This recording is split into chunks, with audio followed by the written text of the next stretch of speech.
Hello and welcome to another episode of the Scoville Scouts.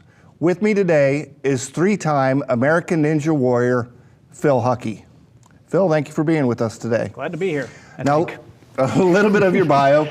You're a three-time American Ninja Warrior. Mm-hmm. You're a top 100 finisher in the World OCR race. Mm-hmm. And recently, this past weekend, a second place finish in the Dirt Runners Warrior Rush. Yep. Correct? Yes. Well, congratulations, and thank you for being with us today. You hungry? I am hungry. Have you done anything special to prepare for this? I did not eat a very large dinner, so I am very hungry, and I'm ready to tear into this stuff. All right. Well, we're going to start at the handle. First, if you've ever eaten any of the chicken wings traditionally made with the Frank's Red Hot sauce, that starts off at 450 Scovilles. We've thrown that out. We start 4 times hotter with the Hot Ones Classic at 1,800 Scovilles. So. All right. We'll go for that. There you go.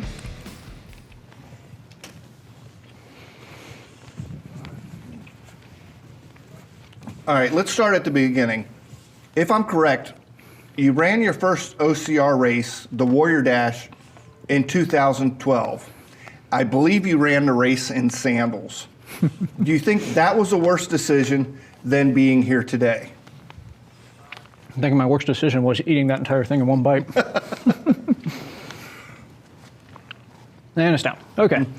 That was a very poor decision for footwear. I was not a runner at the time, and the sandals wore so many holes in my feet that I actually grabbed leaves off of trees and shoved leaves down against my skin to try to keep it from rubbing too raw. That was a bad day. What do you think will be worse, the blisters from that or the blisters from the hot sauce? The blisters from that were pretty bad because those took a couple of days to heal. I know this is going to be some passing pain. All right. And was Mud, Guts, and Glory your first actual competitive OCR race? Yeah, Mud, Guts, and Glory was at King's Domain in Oregonia, Ohio, and kind of a legendary location in the OCR community.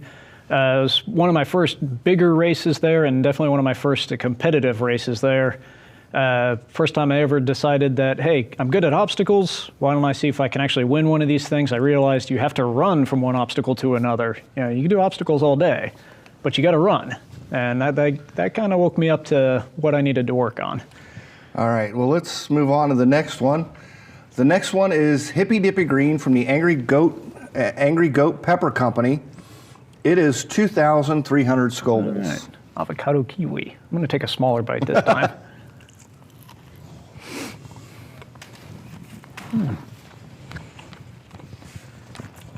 Tangy.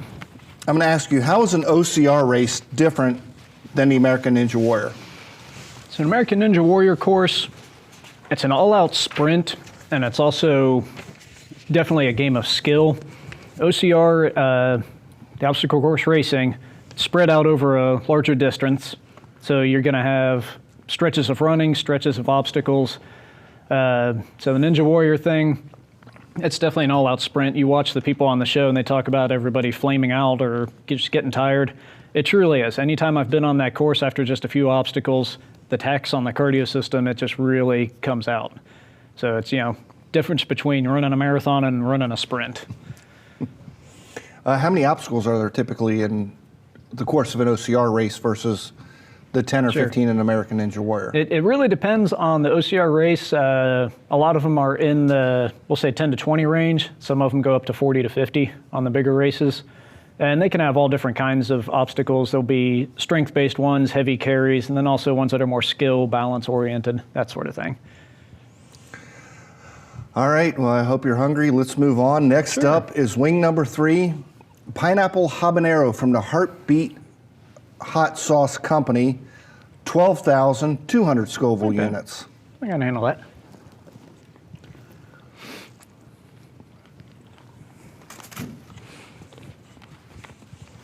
I'll make that one back. I'll save that one for later. That's good. I mean, I'm a pineapple on pizza guy, so pineapple, that's where Not many people can claim that they were taught to run by the great Olympic athlete Mo Farah. Can you tell me how YouTube played a part of your OCR training? Sure. OCR training, like I said, I wanted to get up there on the podium. I wanted to win, and I thought, okay, well, I just need to run faster. So I just tried running. Well, running's a little bit more than just moving your feet faster. And within a year or so, I had so many running injuries that I almost couldn't run anymore. So I kind of stepped back and said, well, I can't afford a running coach, but what I can do is I can get on YouTube and I can just watch videos of Olympic level athletes and copy their stride. And I had a couple of my buddies actually film me while I'm running. And so I could see just the absolute terror that was my running stride. It was bad. But then realized what I was doing wrong, my movements that were wrong, and just watching Mo Farah tear it up on the course and saying, that's the stride I need, and starting to copy that. And I'll tell you, I don't know if I got any faster, but the pain went away. I can run pain-free now. Obviously, it's second place finish this past weekend. Something's working right. Yeah. So, all right.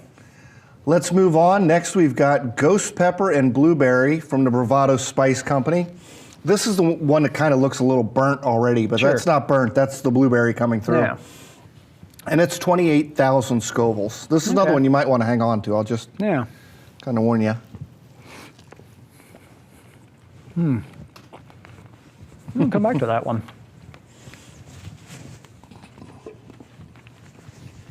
You can really taste the blueberry in that. Mm-hmm. Okay, let's talk for a minute about being an arborist in Cincinnati.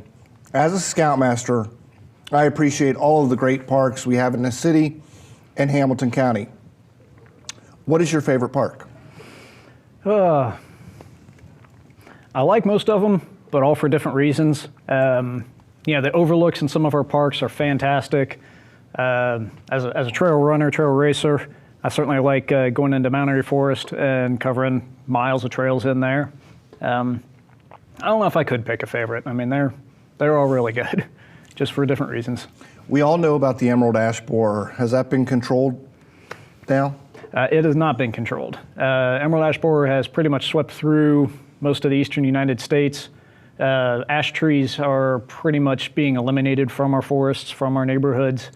It's kind of a sad story, really. There are treatments that you can save an individual tree, but in a forest scale, there's really no treatments that we have, and unfortunately, most of our large ash trees have already succumbed to it. It's kept us very busy at work, for sure. My brother has a American chestnut tree naturally growing that he's never done protection to, but for some reason the blight missed it. Is there anything currently threatening the trees? The biggest threat right now is, especially in our area, is the Asian longhorn beetle.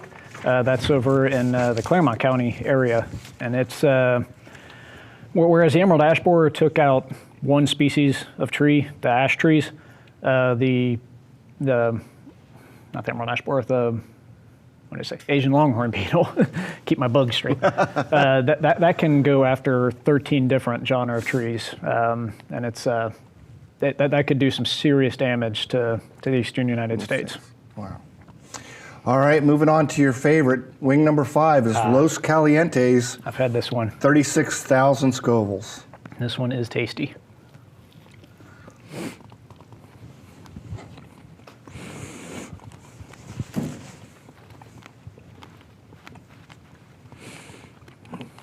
All right, let's talk about American Ninja Warrior. I know everyone asks you what obstacle is the hardest, and your answer has always been all of them. All of them. I want to know what American Ninja Warrior obstacle was the toughest disappointment. Was it the fall from the salmon ladder in Indianapolis City Finals? That one was tough because I have a salmon ladder in my backyard. I mean, I train on the thing all the time, and just making a silly mistake like that is always tough.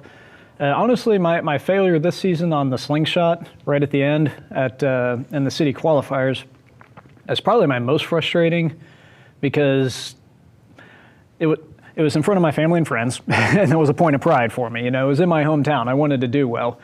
But just that I knew that I had made it. I made that jump, I made the drop, and I made the mistake of thinking I had made it and releasing my grip just a little bit, not taking into account the recoil of the bungee cords, and it just snatched the bar out of my hands, and away it went, and still hate it to this day. What is your favorite obstacle? What's the one obstacle when you step up there on a podium and you see, oh great, that's my favorite? Yeah, in Indianapolis, the spin hopper, that was by far my favorite obstacle. It was very intimidating for a lot of people. I mean, everybody, you stand there and you look at it like, how do you jump backwards and still make your catches and everything? I had unknowingly trained specifically for that obstacle. In the gym, I would put the bar up in the Smith machine and I would do backwards jumps from the bar to the top of the Smith machine, back and forth. And I had been doing that for 2 or 3 months as a great workout. And as soon as I got on the course and I got my hands on that, I realized it was the exact same motion that I had been training the past couple of months. So getting on there, you could actually watch the video. You see me hit the first one, and I just get a big smile on my face because I'm like, oh, I got this. So that was the most fun I had out there. Awesome. All right, moving on to wing number 6. This one is Faya Faya from Adobo Loco Company. Okay. It is 98,000. Have you ever tried this one before? I have not. We'll give it a go, though. Cheers.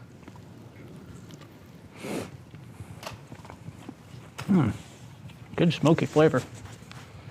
All right, I want to take a wing to talk about your, as they call your training apparatus, or it's referred to as a rig.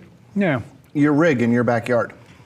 Yeah, that's a lot of ninja gyms, and everybody has these big scaffolding things set up with all of the different holds on it. We usually call them rig workouts because it's a big rig. And I was able to add on rather creatively to my kids' play set.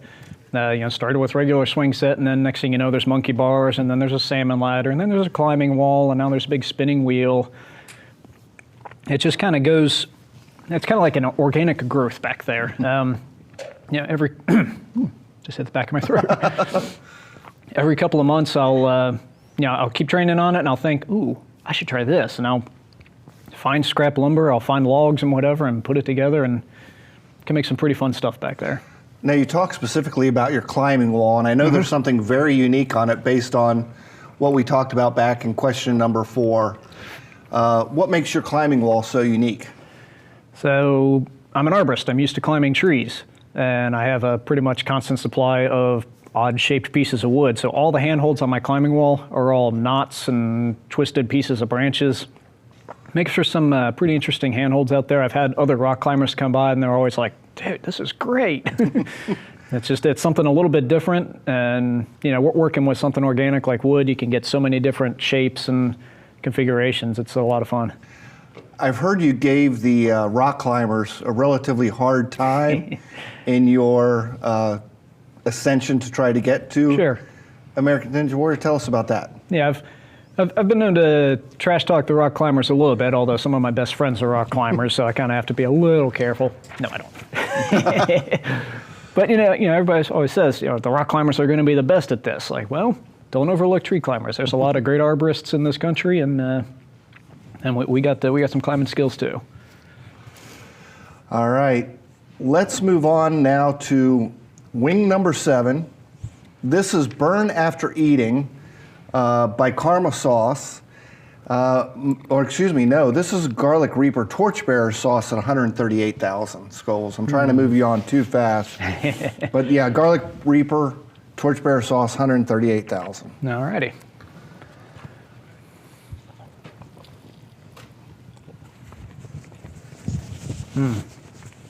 Can taste the Reaper in that one. There's going to be some coughing here in a moment. All right, staying with the American Ninja Warrior questions, tell us about the processing and the timing of getting through the city qualifier, the city finals, and then on to Vegas. What does it take to get the application to the show, to find out you're on it? They film, and Sure. I know it's not a secret, 2 nights from the city qualifier to the city finals, but then on to Vegas. Sure. So it's a pretty long, involved process. Usually, shortly after the finals air for a season, they'll put out a casting call, and it's open to everybody. All of us competitors, we have to reapply every single year. There's no guarantee you're going to get back on. And the application process, you fill it out online, but you also have to shoot a 2 to 3 minute video showing your skills on ninja obstacles, but also your charming personality, or to tell your story or anything interesting that you have to share. There's a lot of thought, and you can do a lot of work in your video. You could keep it fairly simple, but you got to have some little thing that sets you apart from the crowd. They'll get 50,000 applicants, and they only have room for about 1,500. So you've got to really set yourself apart. And in my case, I was able to make a name for myself with the beard and the paint colors and everything. So once you get the application in, they call you about a month before your city films, and they say, "Great, we'd love to have you on the show."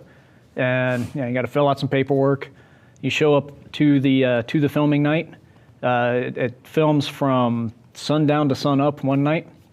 If you're lucky enough to make it to the second night, they film sundown to sunup, so getting sleep in there is a bit of a challenge. Usually by the second night, and halfway through the second night, it's, okay, here we go. And I heard you had a bit of an problem in Indianapolis on the second night, that your run for the city finals was interrupted. I was due to go on, and they call us up, 4 or 5 ahead of time to get us a chance to warm up, a chance to hype up. During the filming, about halfway through the night, they take a lunch break, and they called the last group up before their lunch break, but this was 2 in the morning, and I said, "All right, Phil, you're going to be the last one, and then we're going to break for lunch." And for whatever reason, I got up there ready to go, and they're like, "All right, Phil, you ready? Yeah. You pumped? Yeah. All right. As soon as we're done with lunch, we'll get to you." And basically, we call it, I got iced.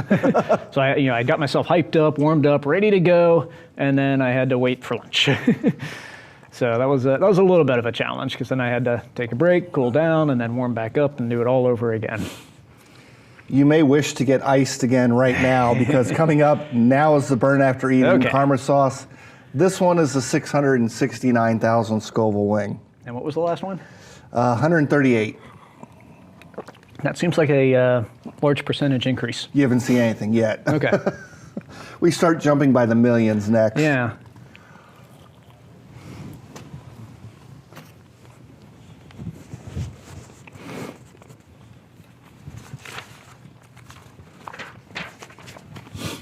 Kind of a citrus. All right, let's take a wing to talk about the beard, the painted beard. I believe it premiered in Battle Frog 2015. Yep. Was that right, with the green and the blue? Yeah. How long is it now? Over 12, 14 inches? Yeah, we're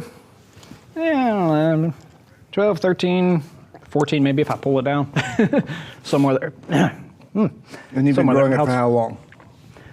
I've had a beard for probably going on 10 years, but I only just let it go a few years ago. This would, if I were to shave down, this would probably take about 3 to 4 years to replace. How do you color it? What has been some of the toughest designs? Toughest designs are anything that's real super intricate. Hair is a challenging medium to work in. It doesn't allow itself for a whole lot of detail, especially since anytime I move my head, it moves around. But it could be a several step process. I use stencils. I come up with a design, or I do like a clip art or something. I trace it out on cardboard, cut it out with a utility knife, and then it's just a matter of figuring out the layer of colors. A lot of times I'll do a base of white to make the rest of the colors pop, and then I just layer the colors on top of that to build the image. All right. How you doing? Not too bad, actually. Not as hot as you expected? Yeah. Or? I'm not used to so much talking while I'm doing this, so it keeps getting me in the back of the throat, and like right in the middle of a sentence, it's like, oh, there it is. So yeah, that's not too bad. Was you notice we're missing the bomb from our lineup? Yeah, I kind of wanted to try that one. That's right. It's Big Brother is next. All right. It seems like that one's always kind of the equalizer. Yep. Up next is Mad Dog 357 25th anniversary from the Ed Ashley Food Company. It's 1 million Scoville. Okay. We'll go.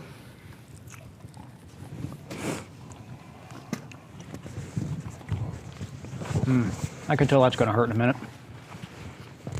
Explain to us, what is WarX and how is it different from a normal OCR race? You'll have to give me a moment. I have to collect my thoughts. Yeah, there it is. Yeah, I told you that this was the bomb of our show. It's yeah, there's the tip of the tongue heat, and then there's the back of the throat heat. and this is just all over. Yeah. It's a little bit of everything. Yeah, the tip of the tongue I can deal with, the back of the throat while I gotta talk. That's a little bit harder.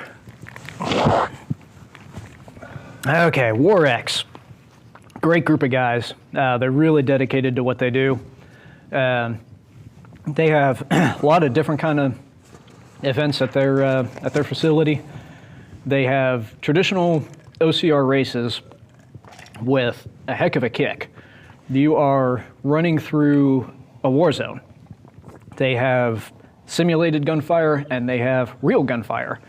They have large explosions. I don't know if you know what tannerite is, but I heard you were running around with some of it. yeah. At one point, I had to capture a bag of it and use it to blow up a target. They'll have marksmanship challenges in the middle of a race where you have to stop and control your breathing and make a shot. And all the while, you're running through great scenery. You're running through smoke clouds. You're running through guys screaming at you, sirens blaring. It's a rush. And you got captured. I did get captured at one of their events. I should back up a little bit. They have regular OCR races with, a start line. You run the course, you finish.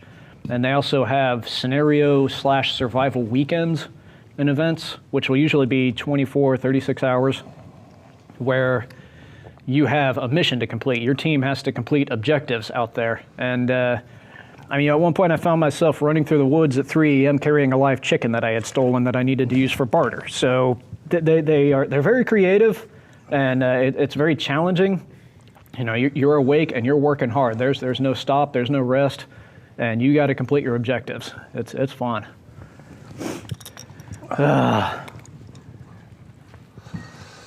All right, I can't say it's tradition to add a little extra to the last one, because so far, it's only been me. But I will offer it up. Give me that. I'm on it. All right, we have one. If I can get it to come out of the bottle. There we go. Now this is this the Pepper X one? This is a XXX Pepper edition. Heat nest, oh God.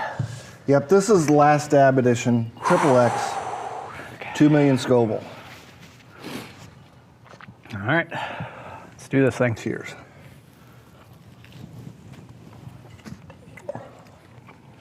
I can tell that's gonna hurt. All right. It doesn't even wait, does it? No.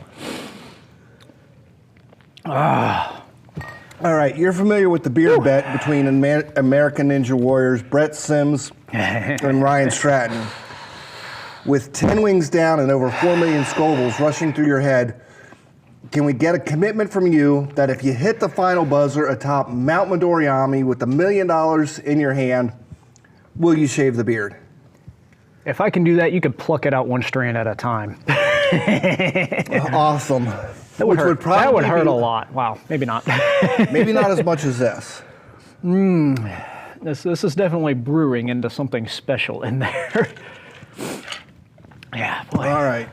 Whew. Well, Phil Hucke, I would like to thank you for joining us on here. At this point in time, is there anything you'd like to say to any one of the cameras, to your families or friends? Get yourself some hot sauce and start working through and get the really hot ones. This is fun. Not for the faint of heart. All right. Thank you very much for being with us tonight, Phil. Thank you. Thank you, and good night.